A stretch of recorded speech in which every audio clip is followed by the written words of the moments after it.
Alright guys, today I'm going to show you how to diagnose a starting problem. Listen to this one. Can you hear that, guys? All it's doing is clicking. So we're going to go over a few things. I'm going to show you how to check the starter and diagnose this vehicle. I'll show you what's wrong with it.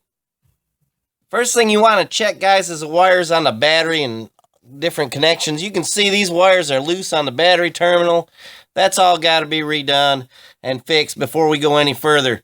On this car, that's not the problem, I can already tell, but this does need to be repaired before we go any further, so I'll get that fixed, raise it up on the lift, and we'll look at some other things. So I fixed the battery cables on the terminal, all that's fixed, and raised the vehicle up. This particular one, you guys, you heard it clicking. That tells us all the circuitry and everything is good down to the starter, and the starter's clicking, so the starter needs to be replaced. But if that wasn't the case, how would you check it? And I'm going to show you how to do that.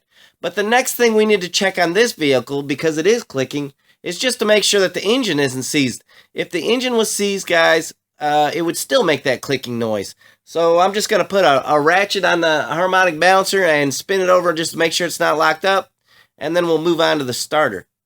So up here's the harmonic balancer. I'm going to take a ratchet.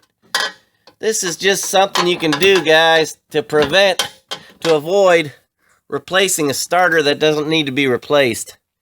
And I'll turn it. And it's turning, so the engine's free. Now we need to remove and replace the starter. But before that, I want to show you how to check the wiring in case you have one that's not clicking and you're wondering if the starter's bad on it. Checking the starter is real easy, guys. I'm going to try and get you up in here. I have a test light hooked up. Here it is right here. One side is to ground, and the other side goes to the small wire on the starter. There's always a big wire and a small wire on the starter. I'm going to raise you right up in here and see if I can see how I have that test light clip on that wire. That's the small wire. So now, with a test light on the small wire and also on ground, all we have to do, guys, is turn the key and see if the test light lights up right there. If it does, then all the wires are good and the starter's bad. If it doesn't, if the test light doesn't light up when I turn the key, guys, then you have a wiring problem. And that's how you can tell if the starter's bad or if the wiring's bad. So I will go inside here now and click it and we'll check it. Alright, guys, I'm going to turn the key on now. Let's see if the test light lights up or if it doesn't.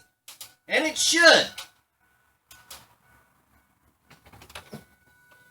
That's start. That's off. That's start. That's off. That's start. That's off. And if everything worked out, guys, and I got a good ground, then the light lit up 3 times. And again, if the test light hadn't lit up, then you would have had a wiring problem to chase down, maybe a starter relay or something like that. But in this case, the starter is bad.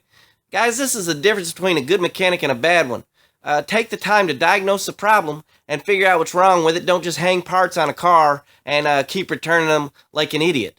Always diagnose the problem first, know what's wrong with it, then replace the part.